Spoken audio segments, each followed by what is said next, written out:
Go time.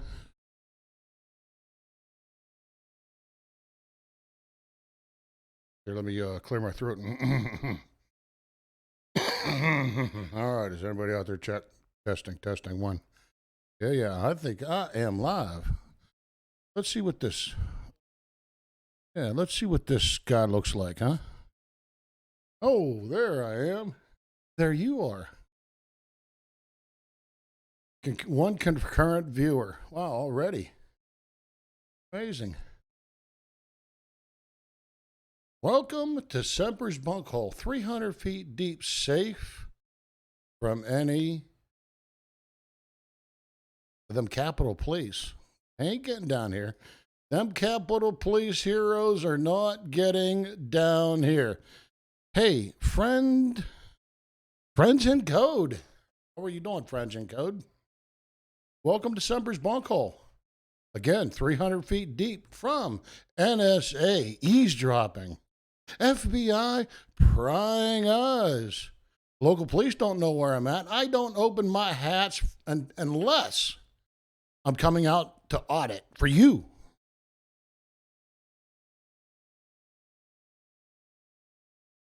Hey, yeah, live long and prosper, brother. Live long and prosper. I think that's how they do it. Welcome to my bunkhole. I'm going to smoke a cigarette and let people get on in here.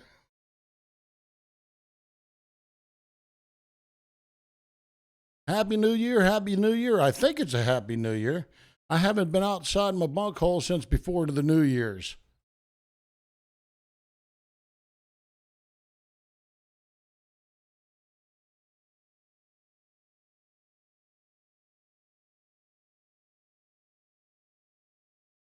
Friends in code.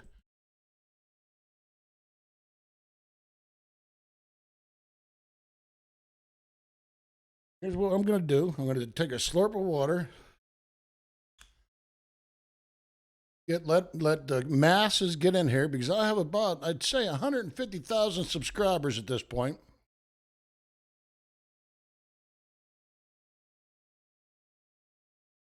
Yeah, that's about it. 150,000.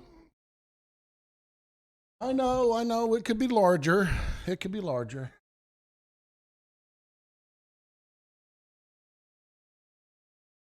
I already have 2 likes. But go ahead and get yourself a drink. Get yourself some popcorn, potato chips. I mean, if you have some cheese and pepperoni left after holidays, eat on that. Crackers. Toots. How are you doing, Toots? The next time a female officer calls me anything but sir, I'm going to call her Toots. Love your kitty cat, Toots. I was going to say something else, which would have rhymed, but, good to see you, Toots. 300 feet deep, safe and secure from any doomsday. Magnetic Earth pole shifts. Hurricanes. Don't touch me down here.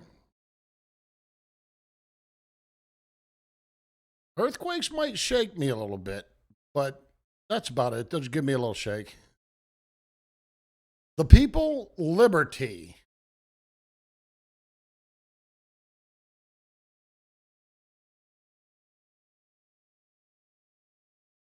Absolutely correct. And you know what? The people, liberty, I have something coming up that just might fit in on that scenario. So hang in there with me for a few minutes.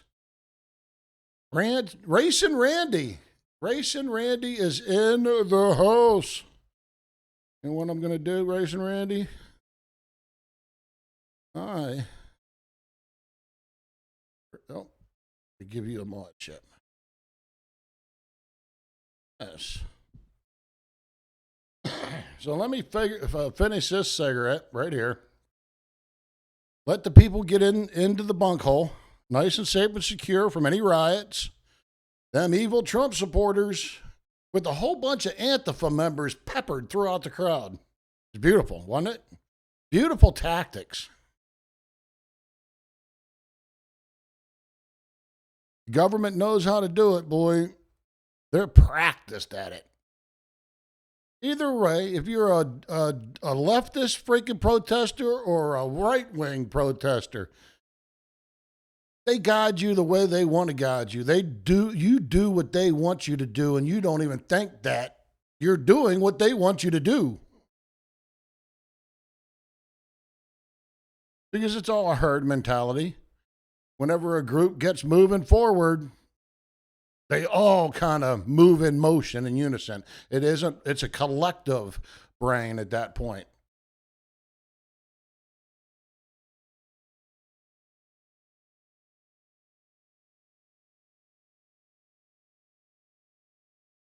That's what I think, anyhow.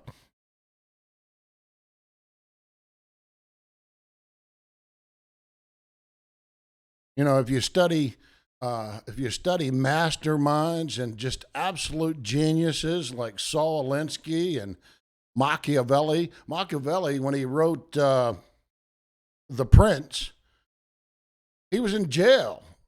He was in prison.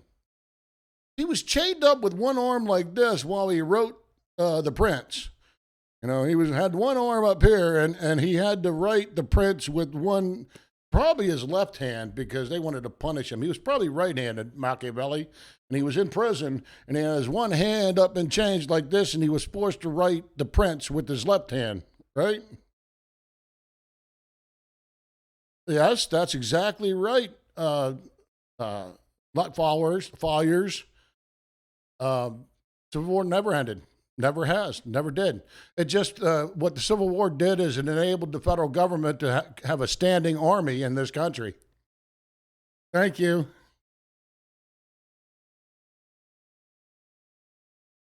Hey, fuck DSS, how are you doing tonight? So anyhow, Machiavelli, here he is, chained up to the prison or the dungeon wall, writing The Prince on how Machiavelli gave the princes and kings and queens the roadmap on how to rule over the serfs while he was in prison. He was a genius at telling the princes how not to get their heads chopped off by the common folk. And that lasted for hundreds and hundreds and hundreds of years until, our revolution, the United States revolution, the American Revolution. And then it was the French Revolution. And, the French actually is what started the liberty movement back in the early 1700s. And it just kind of caught on in the colonies, and it spread throughout the colonies over a 40, 50-year period from what the French were doing with the monarchs. But you move past Machiavelli and the kings and the queens after they got their heads chopped off, and they kind of just went back into the woodworks. The power structure never ended with the kings and queens retreating. They just went into different groups. They protected themselves because they didn't want to be the next monarch with their head chopped off. But they maintained their wealth. And they are the elites today. They're the ones with the most money, the power brokers, the ones who really control everything. But you move into the 20th century and you had the next greatest political thinker, a thinker that expanded upon what a natural course. Now that you don't have the kings and queens, but you have higher structures like democracies and republics and things like that. Saul Alinsky, what he did is he expanded on the Machiavelli way of thought process on how the elites can keep power, how to bring down a capitalist society and build a dictatorship. Lieber Code, right. So what Saul Alinsky did is he implemented the processes by which the powerful and elite, the globalists, the Luciferians, can maintain their power without killing a whole bunch of people in gas chambers. Because, see, that wasn't, you ain't gonna never get it done that way. I mean, they tried youth and eugenics and all of that in the 20s, but Saul Alinsky really caught on in the 50s and 60s whenever he corrupted the Catholic Church, made the Catholic Church more of a Marxist entity, which they were anyhow. Give unto Caesar what is Caesar's and all. But Saul Alinsky worked with the Catholic priests. That's why you had a lot of Catholic priests back in the 60s protesting and all of that. But what Saul Alinsky did was he, in essence, said and really learned from Goebbels and a lot of the propagandists through World War II on how to control the masses through propaganda and focusing on one individual or one group and blaming them for exactly what you're doing yourself. So if you're going to do something, first off, you do it like the Philadelphia Flyers of the 80s. You create so many penalties, the ref can't put all of you in the penalty box. You do so much crime. You hack and you slash and you burn so that next person that gets the puck, I don't care how talented he is, he's going to have a sore wrist. He ain't going to be thinking about making that fancy pass across the ice. He's going to hack the shit out of you. And guess what? You ain't going to make that fancy pass, which means you're going to fumble the puck and they're going to score the other way. So it's Saul Alinsky, it's an all-out attack. Commit as many crimes as you can and point to the person that is your opponent. Demonize him for the exact same thing you're doing yourself. That's right. Mass genocide by obvious powers is bad press. That's exactly right. So what Saul Alinsky devised is a way to manipulate the masses via propaganda and scare tactics, okay, which we have with the coronavirus, which we've had with global warming for years. They've conditioned the population to go like this at every freaking whim, like the sky's going to fall in 10 times. I thought that daggum apple thing on freaking head was a myth, but apparently it's true, But anyhow, I ramble on about very important things. Saul Alinsky, I don't think he said it, but I think Goebbels or one of the Nazi propagandists said it. The ends justify the means. In other words, you don't wait to ask for permission. You just go ahead and do it, and you cover up afterwards. Then you could always say it's been properly investigated and, move on. But anyhow.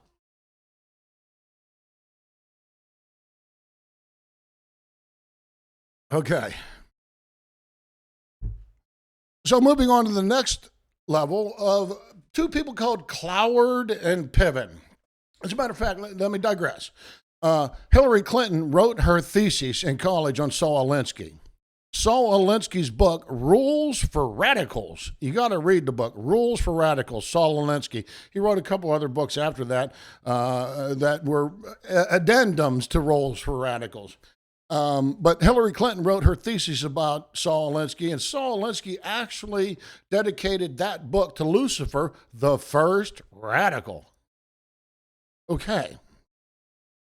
So, moving on to Cloward and Piven. Cloward and Piven were two college professors. And they expanded on Saul Alinsky's tactics of the political tactics and really broke it down into social ways. And Cloward and Piven, what they said was, in order to bring down a capitalist society that generates wealth from ideas, from your idea, my idea, it could be $1 million idea and we'd make money off of it. It's called mental property or psychological property. It's property that you create from your mind. And what was happening was Marxist ideas weren't quite destroying that generation of wealth every year. I mean, the freaking economy's grown because Bill Gates created that thing called the computer and all of that. Well, actually, it was Mac, but let's not go there. Okay. So what Cloward and Piven decided to do is overwhelm the system with welfare.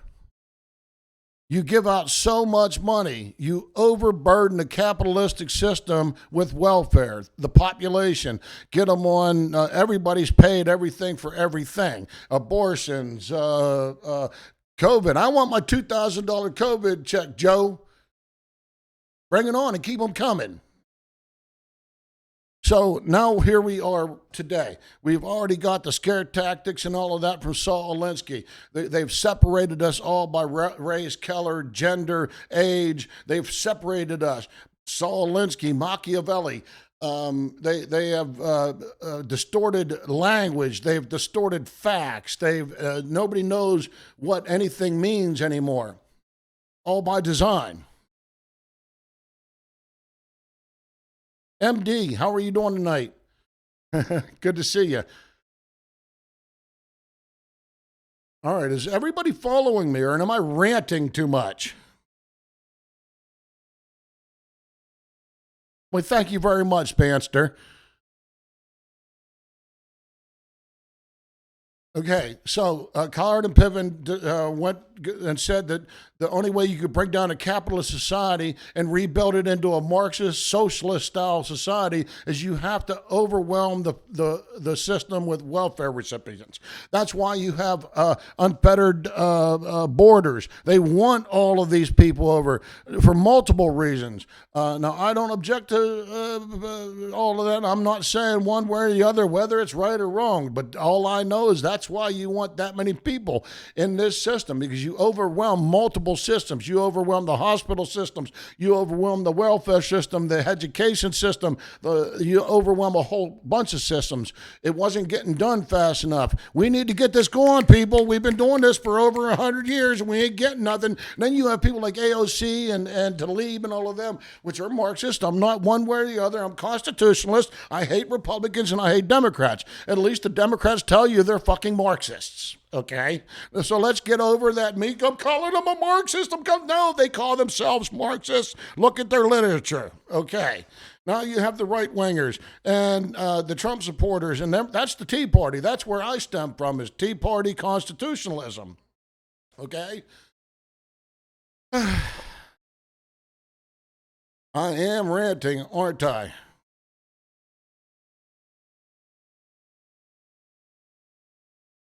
Follow the Constitution. It's that simple. Okay, so welcome to Semper's Bunkhole, 300 feet deep, safe and secure from any doomsday, any government intrusion, NSA eavesdropping, FBI prying eyes. They ain't seeing nothing down here because I'm surrounded by a gold-plated Faraday cage. Yeah, that's right, gold-plated Faraday cage. That's right.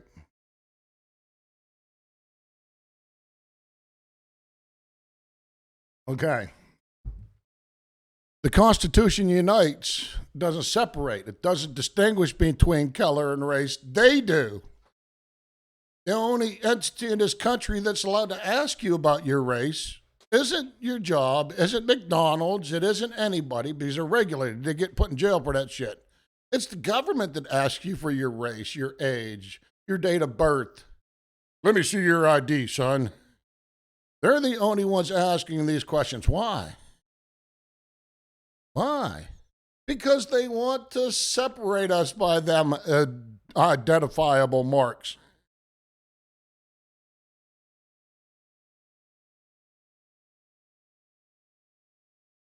That's exactly right. The people of liberty, they are incapable of following the Constitution and the self-evident ideas of inalienable rights. That's exactly right. Eric Brent, how are you doing, buddy? Yes, yes, yes, yes, yes. Wait, my tinfoil hat, wait.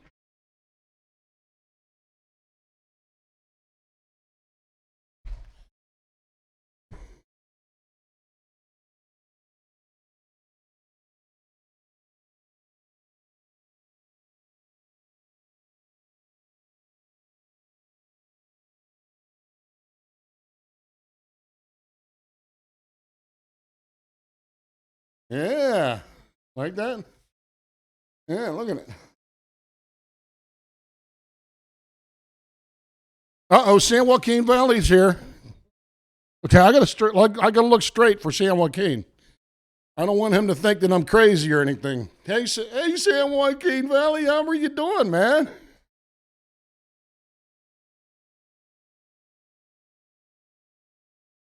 Eric Brandt, you're my hero.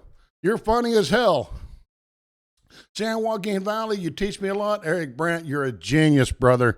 You are a genius. Yes, yes. Okay, so I got to move on. Okay, now let's get out of here. Wait a second. Can somebody help my friends? They lost their dog. My friends lost their dog. Can you help them? Tasha, where are you? Tasha, everybody yell. Tasha, my friends lost their dog. Everybody, can anybody help? Tasha, where are you, Tasha? Tasha, everybody yell Tasha. Tasha, where are you? Yep. Tasha, where Where's are that you? daggum dog at? Where are you, Tasha. I hope they find that dog soon. I hope they find that dog soon. We've all been missing animals, right? It's a traumatic thing.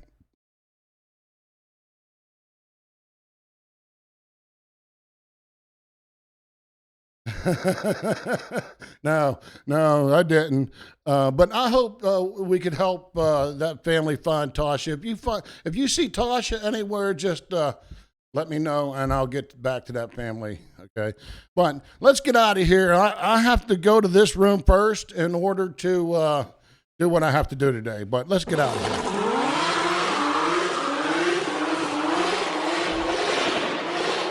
here. We are going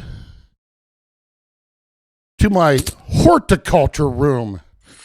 We have to go through this tunnel. This is my tunnel. Welcome to Semper's Bunkhole, 300 feet deep, safe from any NSA eavesdropping, secure from any FBI prying eyes.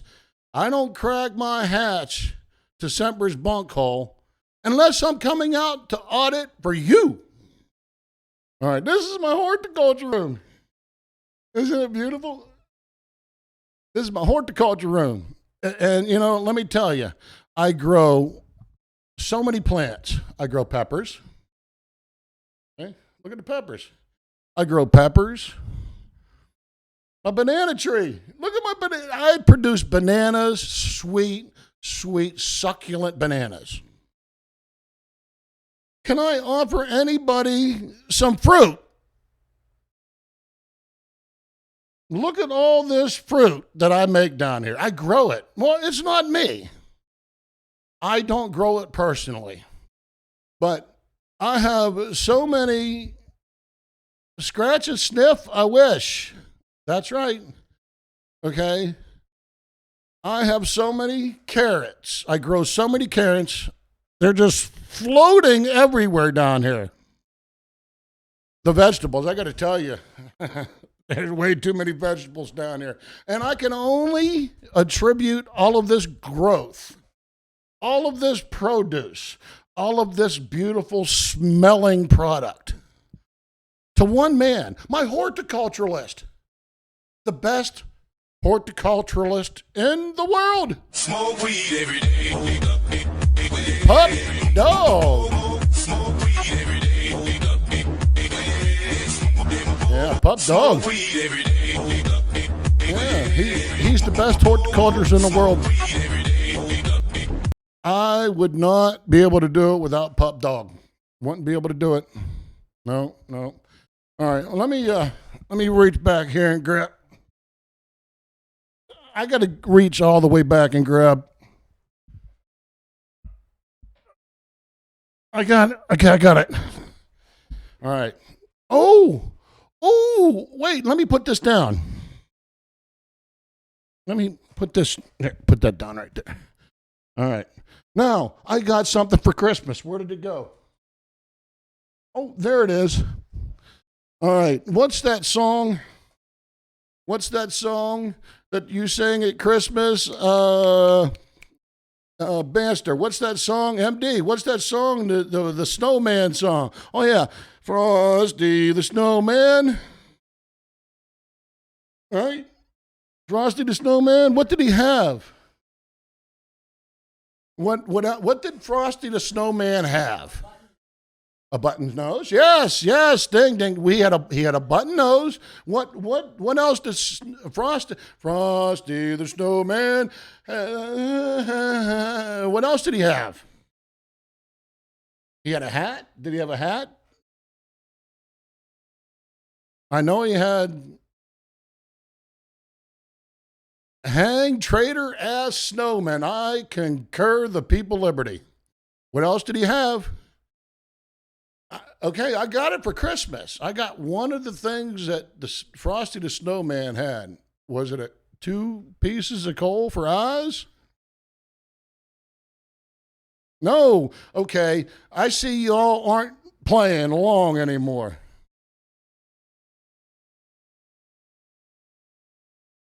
Oh no, Eric. Good luck, Eric Brent. Man, okay. I got a corncob pipe. Look at my corncob pipe. See, I got look at that corncob pipe. Isn't that beautiful? Isn't that beautiful? Okay. Huh?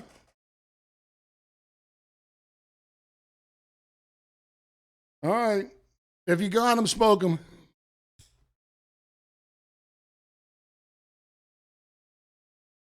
Now, of course, I'm smoking tobacco from this corncob pipe, but if you got other things, go ahead and do what you do.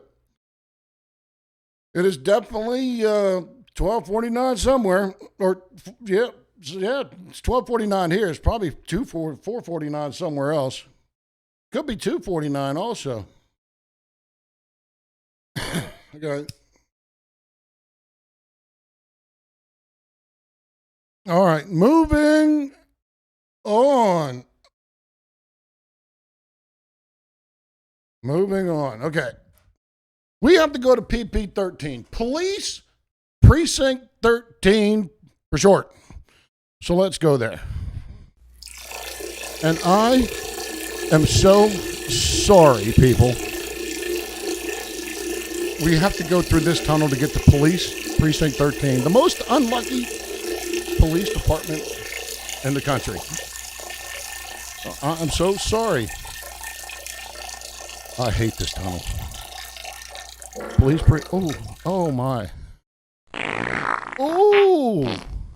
Oh, Eric, step over that. Step over that, Eric. Woo, man. I'm telling you, that's the worst tunnel I have in Semper's Bunkhole. We are now 13 feet below Police Precinct 13, the most unlucky police department in the country, and I'm going to tell you why. I'll show you why. Watch.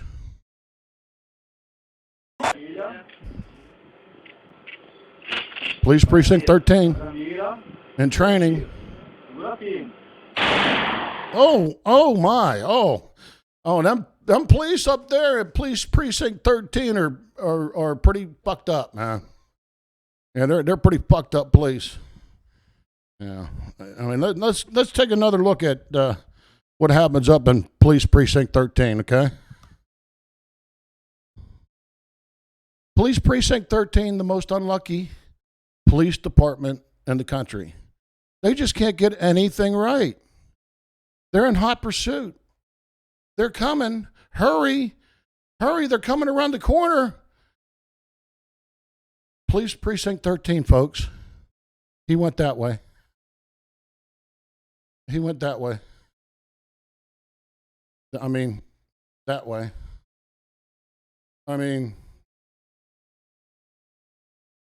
He went that way. You know, here up in Police Precinct 13, have all these cages here for the animals.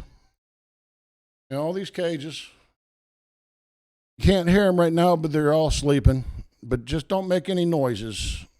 Don't make any noises. We don't want to wake the inmates up.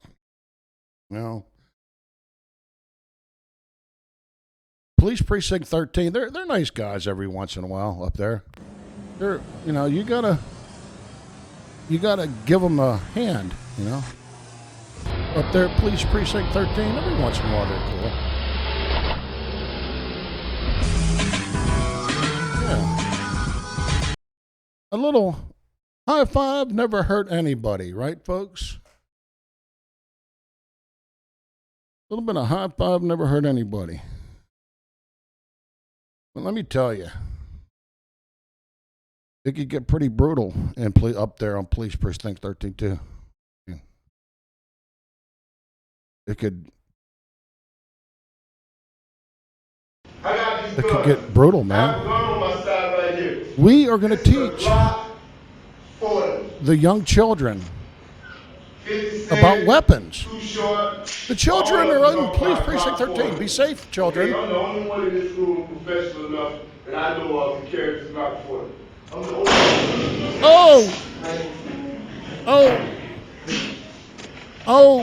No, is everybody all right? Oh, my Lord.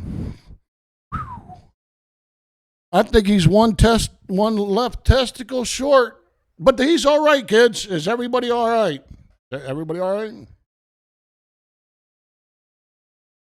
Okay. Let's see. No. Is he all right?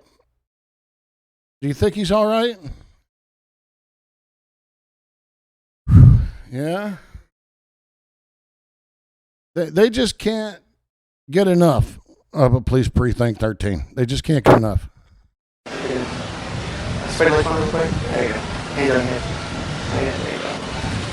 See you shaking. I'm making me nervous. Police Precinct 13. You gotta grab your junk, man. What's right here? What's right here?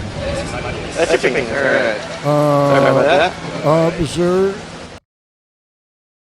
Officer. That's my penis. Sorry, I know it's nice and hard and everything, but that ain't no sack of weed. No, it ain't no sack of weed. That's my dick.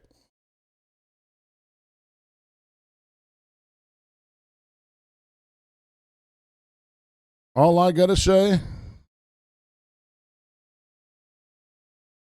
they just can't get enough. What's this right here? What's this right here? They just can't get enough of feeling people's dicks, man. That's your finger. That's your penis. That's right. Raisin Randy said, that's a weapon. That's right. That's a weapon. But they grabbing for that shit. All right. And you know what? Over the last few months, probably 8 to 10 months, I've felt like this is what's happening to everybody. Eso, así es. Bájale los calzones. We are getting our asses spanked. Government man is whooping the shit out of us. Yeah, take that, citizen.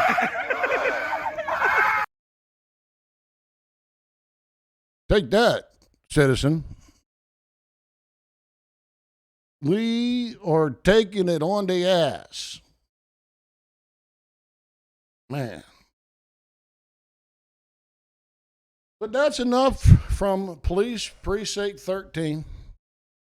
13 feet below Police Precinct 13.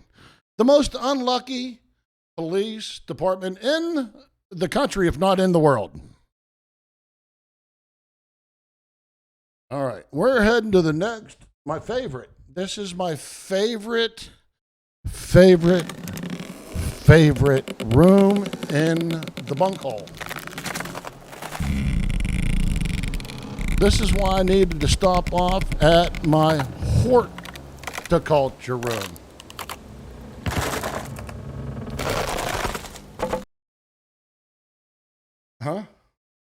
This is why I stopped at my horticulture room to enter my law library. Welcome to Semper's Bunkhole Law Library. Yes, Race and Randy, the law library. Over here, starting over here is common law. And if you go all the way over to here, that's the most recent laws, case law and stuff. And I got some case law for you tonight from North Carolina, 2020. Ding, ding, ding, ding, ding, on. Guess what? Disorderly conduct.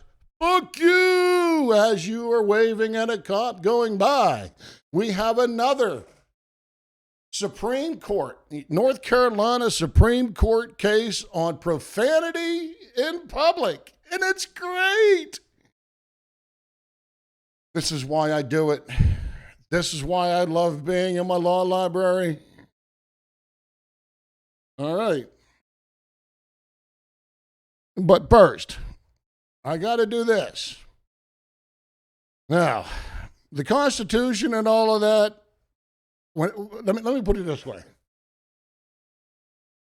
If you're a history steward like me, a person that loves history, realizes that there have been the Napoleons out there that have seized power by the manipulation, different techniques, tactics, or whatever. And I'm going to play like a dictator, okay? And I'm going to tell you what I would have done if I were president and what happened. Call me President M. Call me President M. And I'm going to show you what I'm going to show you right now what I would do. First, let's put the display cam on. Okay. Let's get this up. All right, and let's get this up. All right, here we go. This is if I were the president yesterday, as this whole entire thing was going on. My name is, okay, here we go. Me and Johnny Cash. Here we go. My fellow M-ites. I'm President M. My fellow M-ites, I see that you have taken the Capitol building by force. I, President M, want to tell you, not like this Trump guy said, go home peacefully. I want to tell you, seize that building, confiscate all laptops, cell phones, personnel in that building. Congressmen, senators, everybody standing up there right now, I want you to rush into that building and seize it. We have 500,000 strong. Go, go, go, Newt Rockney said. I'll be down in a minute. We'll sort all this shit out in about 10 minutes. I'll be there. Just, okay, see the cops right there? They're being nice. Just push them aside and confiscate them. Take their weapons and all of that. I'll be down in a minute. Anybody that you see that's subversives, like them Black Lives Matter people or the Antifa people, arrest them too. I'm taking the high ground. I'm going to stop all of this. Seize it. Okay? Then you could call me Caesar. See, if Trump was a dictator, I am President M. I want you to hold that. You don't think? I'm going to tell you. They're going to hold it for me. Then I'm going to go down there and I'm going to take control. I'm going to imprison people, military style, because China, I'm the president. I'm not saying it happened. I'm just saying if I were president and I wanted to take power, I would say China hacked the election. It was a constitution. It's a constitutional crisis because that's an act of war. The Chinese counted our votes. So now I am deputizing every one of you people down there in Washington right now. You see them right there. They're up on up there on the balcony and stuff. I am deputizing every one of you. I'm making it legal, and we're going to arrest these people without warrants, without trial for now, because, hey, Abraham Lincoln did it. He arrested thousands of people without trial. So I want you to arrest all of them people for treason, and we're going to have a military tribunal. Isn't it going to be fun? So just wait 15 minutes, and I'm going to get my jacket on, and I'm going to get my sneakers on, and I'm going to come down there, and I'm going to join you people. And we're going to hold these people accountable, and I am going to straighten this out, and we're going to get to the bottom of all of it. That's what a good dictator would do. That's what a good despot would do. A despot, a good fucking leader would, who has nefarious intent, would egg them people on. He wouldn't underneath his breath at that point say, well, go home. And no, he would say, go, go, go, fellas. I would. They had that Capitol building surrounded. What stopped them? Why did they stop? I would have kept them gone. I would have walked down right in the middle of them. I would have taken my chances that I would be killed. But me, as the commander-in-chief, am going to be like George Washington, heading to Pittsburgh in 1790 to put down the Whiskey Rebellion, 18,000 strong, putting down insurrection in the hinterlands all the way out there in Pittsburgh. George Washington did that. He had executive power to put down insurrection. So why can't I, as President M, put down insurrection inside of our country? Like all the congressmen, Republican and Democrat alike. Bitch McConnell, you're my bitch. Lindsey Graham, you're my honey. Nancy Pelosi, see, this is the makes difference. I'm going to arrest all of them. I ain't going to pick on a Republican or Democrat. Seize them all, people. Go for it. Look at the crowd up there. Go for it. Go, go, go.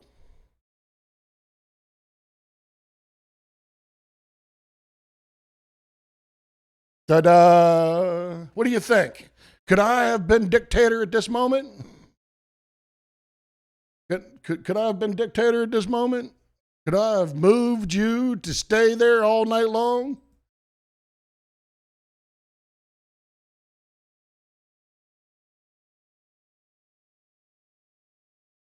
I don't know. It's just a thought. I thought Trump was supposed to be a dictator. That's what dictators would do. They'd use every advantage they had. To me, he pussied out.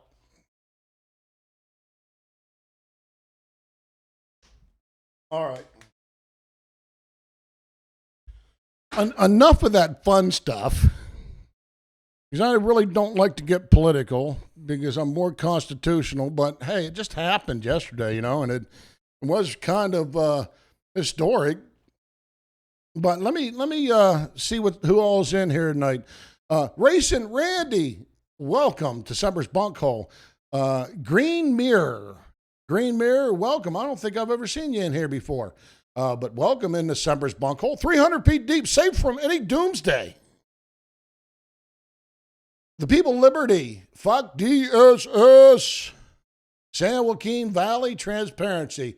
Thank you very much, brother, for everything that you've done for me. You're an inspiration. North Carolina Street News. I saw you come in here earlier, but I was in the middle of my President M speech.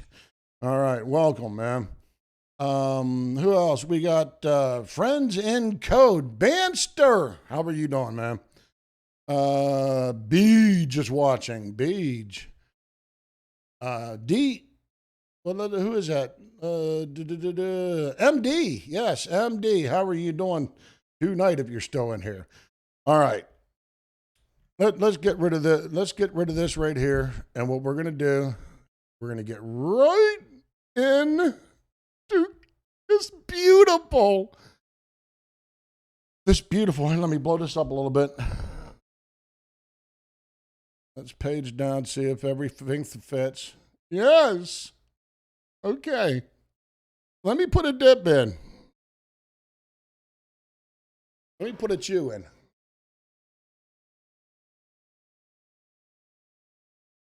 All right, everybody remembers I got arrested, right? Which they postponed my hearing until February 11th. And good luck tomorrow, Eric.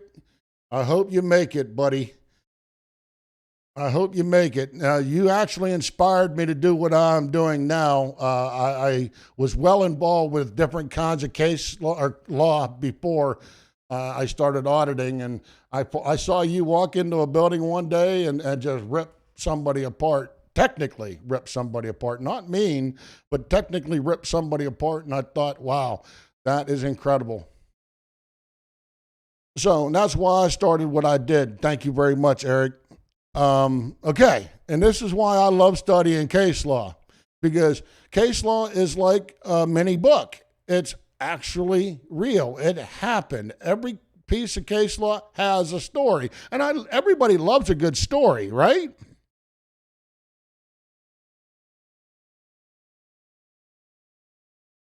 Okay, so here I am out in public. The police had already come and investigated. Sergeant Guthrie of the Pitt County Sheriff's Department. They had already investigated. Carolina auditors showed them the GIS survey map, and everybody was good. Everybody was leaving. They were going about their way. Hey, have a good night. See you later. And I just happened to have the gall. I just happened to have the gall to look at one of them and say, "Can I have your name and badge number?" Lord have mercy. Who? The first dude was cool, Lieutenant. He said, "My name is Lieutenant." Blah, blah, blah, blah. I couldn't understand what he said, but that's all right. At least he said Lieutenant. Then I pointed to this young man and I said, "And your name and badge number, sir?" And he said, "We're out of here." Sergeant Guthrie was on the backside. I never got to ask him because he skirted around his car. So I said, "Okay, fine. I'll go around and get your dadgum car number." So I ran around and got the sergeant's car number, and as he got in his car and he was driving away, I said, "Get the fuck out of here." He stopped the car in mid-flow, not driving but 15 feet. Gets out of his car, comes up and says, "Let me tell you something." I said, "No, sir, you don't tell me anything. I tell you." He said, "You are under arrest." I said, "For what?" He said, "Disorderly conduct, swearing in public." "Put your hands behind your back, son." So I did. All right, everybody caught up to my situation. North Carolina, disorderly conduct, swearing in public. All right, let's get to the case law. All right, and what this is more of a motion to dismiss, in essence, really. But let's get into the meat of it.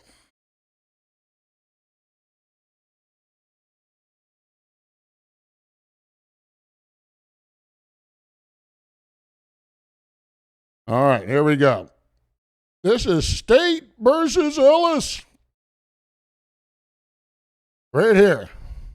The trial court found that there was reasonable suspicion that criminal activity was afoot to justify the law enforcement officer's stop when defendant signaled with his middle finger from the passenger side window of a moving vehicle. But we conclude that there was no reasonable suspicion to justify the stop.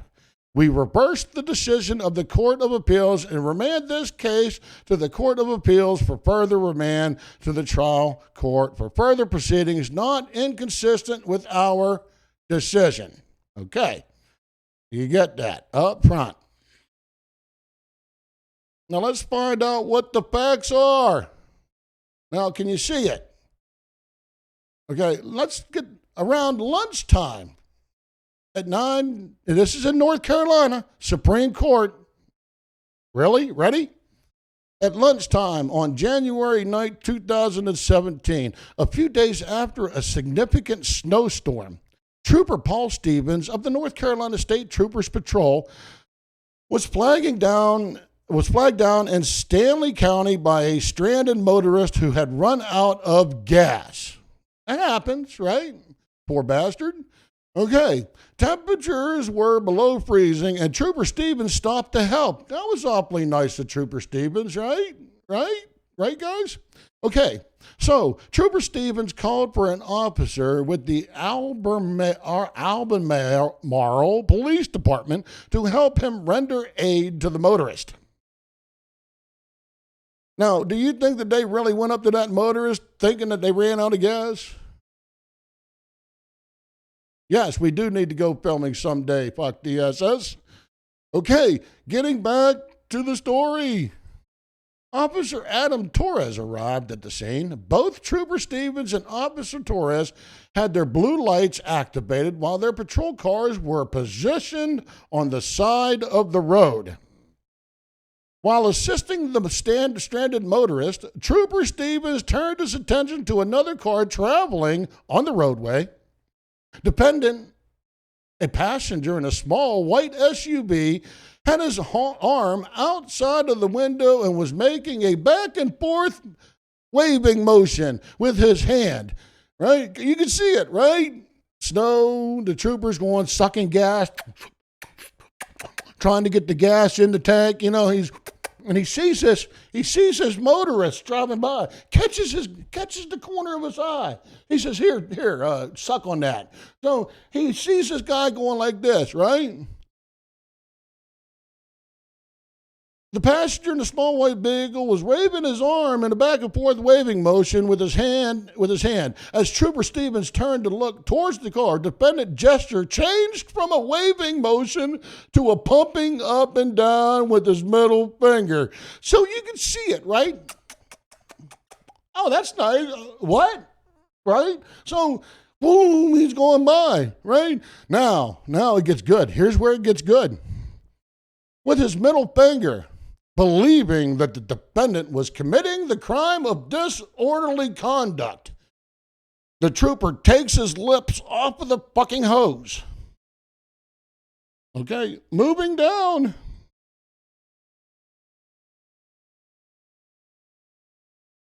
He took his puckered lips off of the hose, helping the stranded motorist without gas, and he got into his patrol car and got in hot pursuit of the SUV. Trooper Stevens pursued the vehicle for approximately a half a mile with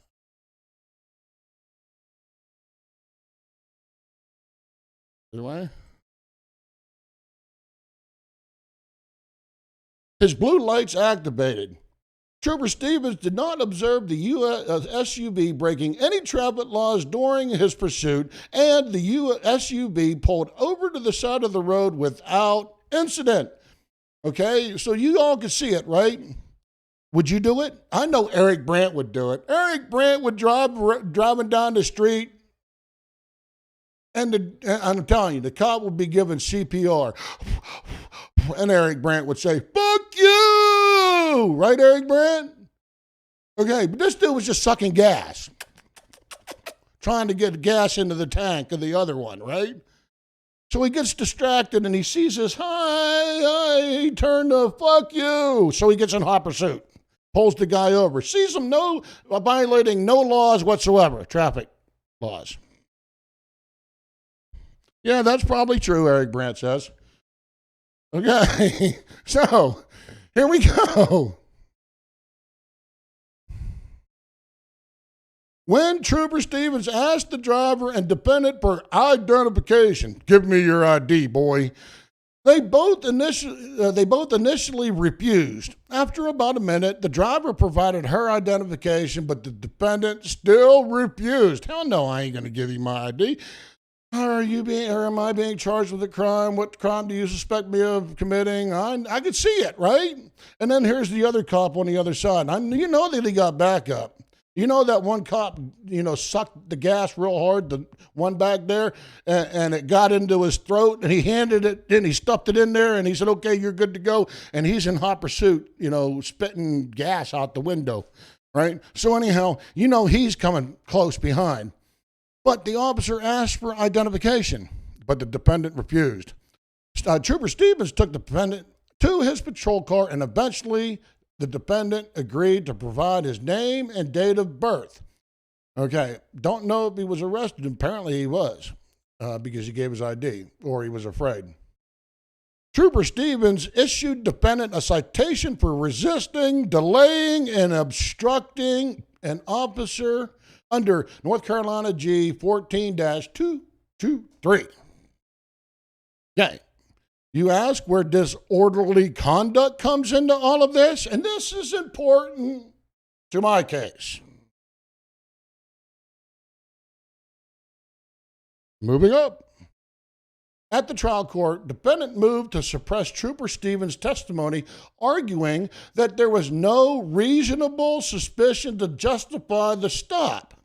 The trial court orally denied the motion, finding that there was no reasonable suspicion for the stop. The defendant gave no notice that he intended to appeal from the trial court's denial of his motion to suppress, and then pleaded guilty to resisting, delaying, or obstructing a public officer. Of course he did, because he had a piss poor defense attorney, a public defender, or whatever. Okay, this stuff is so solid.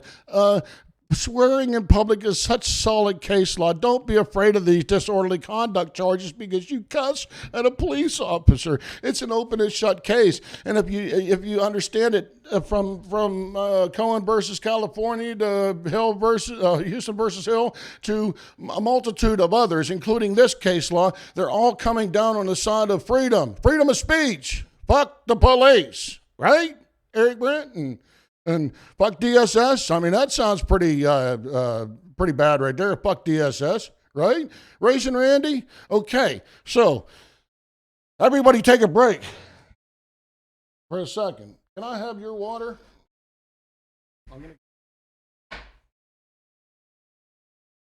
All right. Do we got it so far?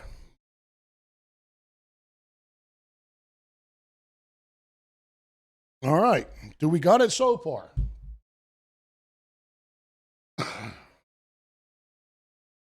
So, here we go. At the Court of Appeals, defendant again argued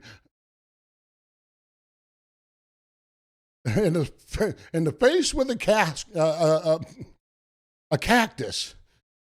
Fuck DSS says, in the face with a cactus. Yep, we're good, Racing Randy says. Okay, moving on with the mini book. The case, the North Carolina Supreme Court case 2020. Here's where it's relevant. Coming. At the Court of Appeals, defendant again argued that the stop was not valid because Trooper Stevens lacked reasonable suspicion that defendant was engaged in disorderly conduct. Remember, he pulled him or her over for disorderly conduct. Actually him, but she was driving. The state argued that the stop fell within the community caretaking exception to the Fourth Amendment, and therefore the Trooper Stevens did not need reasonable suspicion to justify the stop. Now, there was another case that I read about community caretaking. Basically, the same story. Early in the morning, somebody yelled with a middle finger out the window, fuck you. The police took off. They said that there was a domestic violence or domestic dispute inside the car, so they pulled the car over for Community Caretaking Act. That decision, the woman ended up getting a DUI. That decision was tossed out. Not the DUI, but the decision for disorderly conduct was tossed out because there's no probable cause to pull an individual over for freedom of speech. I do believe that was a Michigan Sixth Circuit Court of Appeals. Okay. But anyhow, The Community Caretaker Act, they'll go to that every time too. If there's something like this where they can't quite see it, they'll say, well, we were just concerned about the parties inside the vehicle. Okay? Very seldom does the Community Caretaker Act ever play in courts. Unless you go up to an individual and they're banging their head off the wall and blood's coming down, and then they aren't supposed to arrest you, they're supposed to get you help. Hey, Bannister. Good night. Thank you for coming to Semper's Bunkhole. 300 feet deep, safe from NSA eavesdropping, secure from any FBI prying eyes. I don't even crack my hats for the police. I only crack my hats to come out and audit for you. All right. Moving on right here. The Court of Appeals unanimously decided that the Community Caretaker exception did not apply to the facts here. Instead, the majority of the Court of Appeals concluded there was reasonable suspicion for the stop and affirmed the trial court's denial of the defense motion to suppress the evidence. The dissenting judge, here's where dissenting judges are important. The dissenting judge disagreed and would have concluded that the stop was not supported by reasonable suspicion. The defendant appealed to this court on the basis of the dissenting opinion. All right. So he appealed, or she appealed. In its brief here, the state acknowledges that its sole argument in the Court of Appeals involved the community caretaker exception. And the court unanimously rejected that argument. In fact, the state agrees that the specific articulable facts in the record do not establish reasonable suspicion of a crime of disorderly conduct. Because we agree, we reversed the decision of the Court of Appeals. Right there. Sticking your middle finger up to somebody or waving and then turning it into a middle finger does not rise to the level of suspicion, reasonable suspicion of a crime that's committed in order to charge you with disorderly conduct.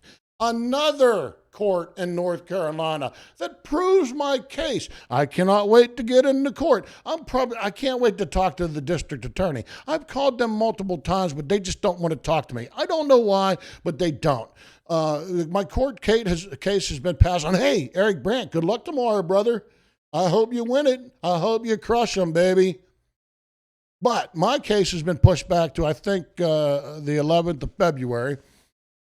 And if this district attorney takes my charges to trial, at that point it becomes a,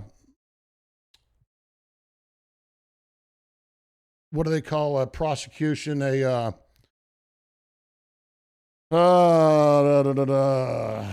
think of it here in a section. It's a prosecution that acting under the color of law. A malicious prosecution. Thank you very much for that.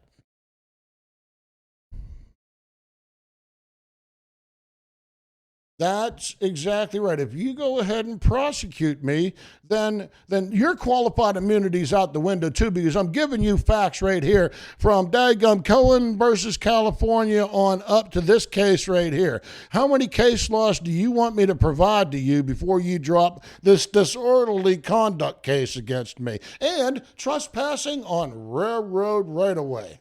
I was on a crossing. Nothing in this law applies to a railroad crossing. That's what the statute says. So they can't prosecute me for that. That's easy. Kick that shit out.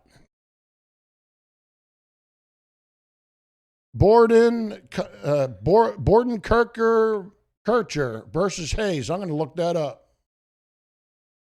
I always love good case law.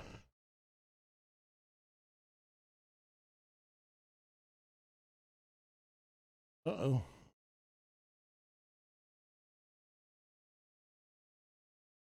Board.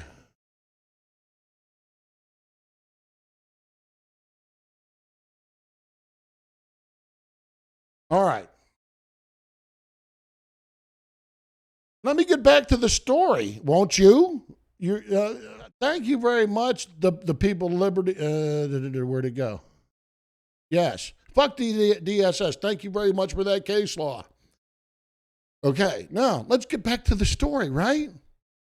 Now we know that sticking the middle finger up, even in this Supreme Court case, is irrelevant. So by pulling them over for disorderly conduct just because of the middle finger is not cause to pull them over.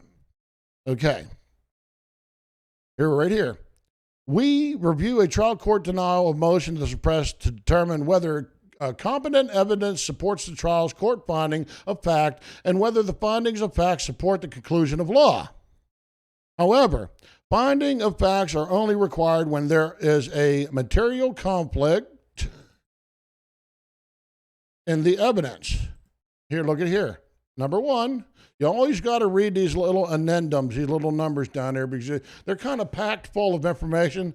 The community caretaker exception was not the basis for the dissent opinion and is not otherwise before this court. Okay?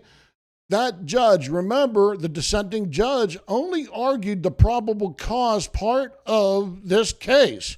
And they all agreed to that judge that probable cause for sticking the middle finger up at somebody did not give them probable cause to pull this person over, period. And they had to have just thrown the community caretaker act on there whenever they knew that they got caught.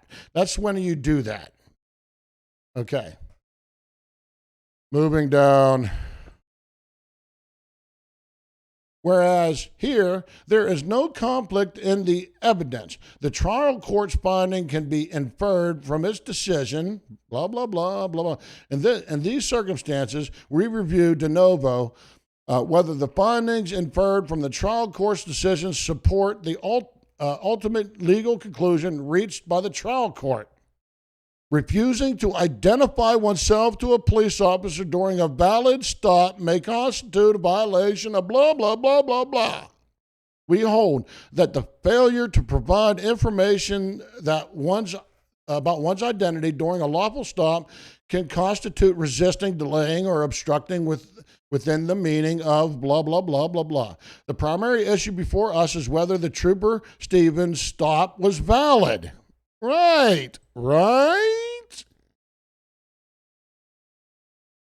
The United States Supreme Court has held that the 14th Amendment, the Fourth Amendment permits a police officer to conduct a brief investigatory stop of an individual based on reasonable suspicion that the individual is engaged in a criminal activity. The Fourth Amendment permits brief investigative stops when a law enforcement officer has a particularized and objective fact for suspecting that a particular person stopped of a criminal activity. The standard takes into account the totality of the circumstances, the whole picture. Although a mere hunch does not create reasonable suspicion, the level of suspicion the standard requires is considerably less than proof of wrongdoing by a preponderance of the evidence, and obviously less than is necessary for probable cause. Okay, that's a mouthful. Right? That's a mouthful. Damn judges like the right shit, don't they? Okay. As this court has explained, the stop must be based on specific and articulable facts, as well as the rational inferences from those facts, as viewed through the eyes of a reasonable, cautious officer, guided by his experience and training. Therefore, when a criminal defendant files a motion to suppress challenging an investigatory stop, let me move this down. The trial court can deny the motion only if it concludes, after considering the totality of the circumstances known to the officer, that the officer possesses reasonable suspicion to justify the challenged seizure. Mouthful, right? Okay. Now here's where it gets good. Here's where it gets good. The trial court concluded that there was reasonable suspicion to justify the stop, and the Court of Appeals agreed. But reviewing the record before us, de novo, we are unable to conclude that there were specific and articulable facts known to Trooper Stevens which would lead a reasonable officer to suspect that the defendant was engaged in disorderly conduct. So what they're saying is the other two courts are full of shit. Flipping the bird off to a cop is not enough to suspect that person of a crime, right? Does everybody see that? But it gets good. And this is what's important. And this is how we get them. It's coming. Disorderly conduct is a public disturbance intentionally caused by any person who, makes or uses any utterance, gesture, display, or abusive language which is intended and plainly likely to provoke violent retaliation and thereby cause a breach of the peace 14-288.4 A2 2017. That's exactly right, Racing Randy. The following facts can be inferred from Trooper Stevens' testimony. Defendant was waving from the passenger window of a SUV and a few seconds later began to gesture with his middle finger. Trooper Stevens did not know whether the defendant, moving down, right here, whether the defendant's gesture was directed at him or another driver, that dirty son of a bitch. And after pursuing the vehicle for approximately a half a mile, Trooper Stevens did not observe any traffic violations or any other suspicious behavior. We conclude that these facts alone are insufficient to prove or provide reasonable suspicion that the defendant was engaged in disorderly conduct. The fact that Trooper Stevens was unsure of whether the defendant's gesture may have been directed at another vehicle does not, on its own, provide reasonable suspicion that the defendant intended to or was plainly likely to provoke violent retaliation from another driver. Likewise, the mere fact that the defendant's gesture changed from a waving to a flipping. You know, how many times have we done that, right? Okay. Gesture from a waving to a flipping the bird. I mean, I got to do this. I'm sorry. I just got to blow this up, man. I'm sorry. I mean, isn't it getting ridiculous by now? Isn't it just getting... I mean... It's just crazy out here.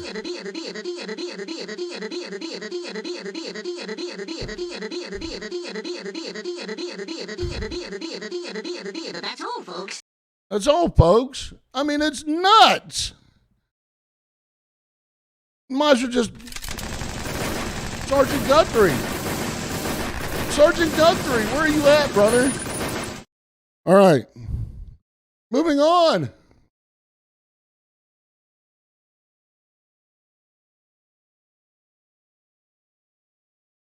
Okay, moving on right down here. Thus, we conclude that it was error for the trial to find that there was reasonable suspicion of disorderly conduct to justify the stop. Now, in conclusion, there was no reasonable suspicion of disorderly conduct to justify Trooper Stevens' stop, and it was error for the trial court to deny defendant's motion to suppress. We reversed the decision of the Court of Appeals and remand this case to the Court of Appeals for further remand to the trial court for further proceedings not inconsistent with our decision.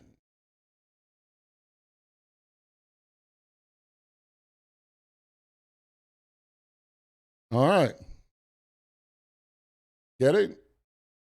That was an interesting case, wasn't it? Welcome to Semper's Law Library. Isn't it great? Thank you. Thank you. Now, time and time again over the last 3 years, people have been arrested. Filmography is not a crime. Speaking your mind in public is not a crime. This has been run through the courts over and over and over again. These police officers, especially now that I understand, which I haven't really reviewed yet, apparently there was a Colorado case. I don't know if Eric is still on here. Maybe he could tell me about the Colorado case. I'm sorry. When it comes to qualified immunity, I heard the case pretty much is going to eliminate qualified immunity, right? Isn't that crazy? You think that would work? I mean, I think it's all right. I mean, go figure. Right? But that was a court case. Let me put that back up for you. Ellis, State versus Ellis. Very interesting case. And I wanted to say IP Survivor showed me that in one of Carolina Auditor's comments. IP Survivor gave me that piece of case law. Thank you very much, IP Survivor. I love you, brother.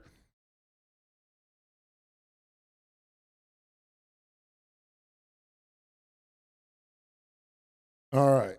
So I'm going to end my show with that. Might as well wonder what this one does.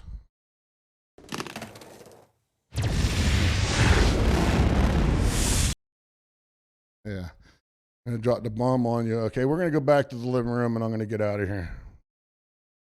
All right. Let's go back to the living room.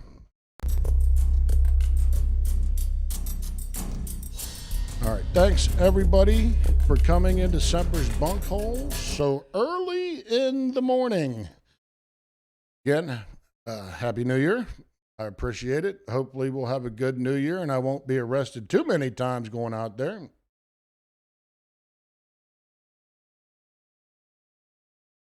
All right. Let me run down the Cop Block, Hot Springs. How you doing, brother?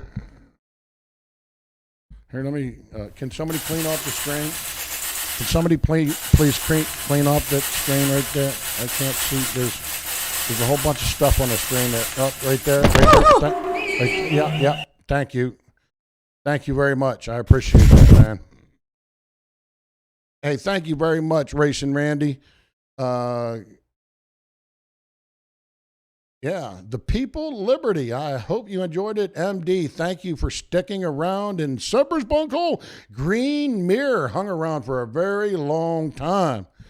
Hoo-hoo. You know what? For that, you know, we homie's really happy. Homie's really starting to party just about this time. Yeah. Yes, under RICO, we, meaning all, are criminals because we are conspiring, all of us. All right. I'm gonna end on this note.